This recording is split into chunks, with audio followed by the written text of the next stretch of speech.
Hi, ಎಲ್ಲರಿಗೂ ನಮಸ್ಕಾರ. ನಾನು ನಿನ್ನ ಪ್ರೀತಿಯ ಕೌಶಿಕ್ ಗೌಡ್ರು, ಆಮ್ ಆದ್ಮಿ ಪಾರ್ಟಿ ಮಾತಾಡ್ತಾ ಇದ್ದೀನಿ. ಇವತ್ತು ಯಾವ ವಿಚಾರಕ್ಕಪ್ಪ ವಿಡಿಯೋ ಮಾಡ್ತಾ ಇದ್ದೀನಿ ಅಂದರೆ,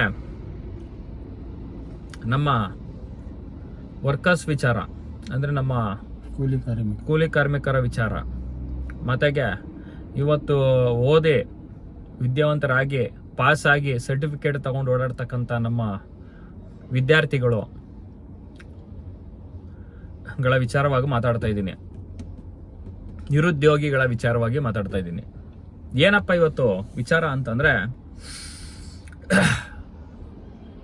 ನಮ್ಮ ನಿರುದ್ಯೋಗಿಗಳು BA ಮಾಡಿ, ITI ಮಾಡಿ, ಡಿಗ್ರಿಗಳು ಸರ್ಟಿಫಿಕೇಟ್ ತಗೊಂಡು ಕೆಲಸಗಳು ಇಲ್ದೇನೆ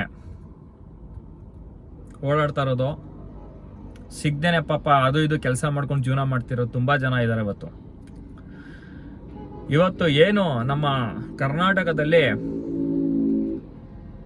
ಆಲ್ಮೋಸ್ಟ್ ನಮ್ಮ ಕರ್ನಾಟಕನೂ ಜಾಸ್ತಿ ಇಂಡಸ್ಟ್ರೀಸ್ ಅಲ್ಲಿ, ಬೆಂಗಳೂರು ಆಗಿರ್ಬೋದು, ಬಿಡದಿ ಇಂಡಸ್ಟ್ರೀಸ್ ಆಗಿರ್ಬೋದು, ಪಿಂಡೆ ಇಂಡಸ್ಟ್ರೀಸ್ ಆಗಿರ್ಬೋದು, ಯಾರಲ್ಲೇ ಇಂಡಸ್ಟ್ರಿಯಾದಲ್ಲಿ ಅತಿ ಹೆಚ್ಚು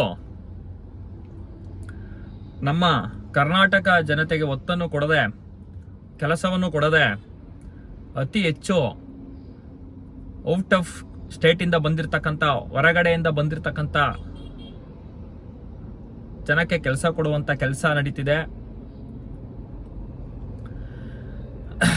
ಕಂಪ್ನಿಗಳಾಗಲಿ, ಫ್ಯಾಕ್ಟ್ರಿಗಳಾಗಲಿ, ಸಣ್ಣ ಪುಟ್ಟ ಫ್ಯಾಕ್ಟ್ರಿಗಳಾಗಲಿ, ಎಲ್ಲ ಕಡೆ ಹೊರಗಡೆಯಿಂದ ಕರೆಸ್ಕೊಂಡು 6ಕ್ಕೆ 3 ಸಂಬಳ ಕೊಟ್ಟು, ಊಟ ತಿಂಡಿ ಬಟ್ಟೆ ರೂಮ್ನ ಕೊಟ್ಟು, ಟೈಮಿಂಗ್ಸ್ ಇಲ್ಲದೆ ಟೈಮಿಂಗ್ಸು 8 ಅವರ್ ಅಂತ ಹೇಳ್ತಾರೆ, 8 ಅವರಿಂದ 12 ಅವರ್ ಆಗ್ಬೋದು, 14 ಅವರು ಬೆಳಗಾಯಿಂದಾನು ಆಗ್ಬೋದು, ಕೆಲಸಗಳು ಮಾಡಿಸ್ಕೊಂಡು ಕಮ್ಮಿ ಸಂಬಳಕ್ಕೆ ಕೆಲಸ ಮಾಡಿಸ್ಕೋತಾರೆ. ಹಾಗೂ ESI PF ಎಷ್ಟೋ ಕಂಪ್ನಿಗಳಲ್ಲಿ ಕೊಡ್ತಾ ಇಲ್ಲ. ಮತ್ತೆ ESI ಕಟ್ ಮಾಡ್ತೀನಿ ಅಂತ ಹೇಳಿ, PF ಕಟ್ ಮಾಡ್ತೀನಿ ಅಂತ ಹೇಳಿ, PF ದುಡ್ಡುಗಳು ಎಷ್ಟೋ ಕಂಪ್ನಿಗಳು ಸಹ ಮೋಸ ನಡೀತಿದೆ. ಕಾರ್ಮಿಕರಿಗೆ ಸಂಬಳಗಳು ಸಹ ಸರಿಯಾಗಿ ಸಿಗ್ತಾ ಇಲ್ಲ. ಕರ್ನಾಟಕದ ಕನ್ನಡಿಗರಿಗೆ ಕಂಪ್ನಿಗಳಲ್ಲಿ, ಫ್ಯಾಕ್ಟ್ರಿಗಳಲ್ಲೂ ಸಹ ಕೆಲಸ ಸಿಗ್ತಾ ಇಲ್ಲ. ಸರ್, ನಾನು ಏಕಾಏಕಿ ಕೆಲಸ ತಗೊಂಡ್ಕೊಂಡು ಕೆಲಸದಿಂದ ತೆಗ್ದಾಕಿ ಕಾರ್ಮಿಕ ಇಲಾಖೆಗೆ ಹೋಗಿ ಕಂಪ್ಲೇಂಟ್ ಕೊಟ್ರೆ, ಕಾರ್ಮಿಕ ಇಲಾಖೆಯವರು ಯಾವ ರೀತಿನೂ ಆಕ್ಷನ್ ತಗೋತಾ ಇಲ್ಲ.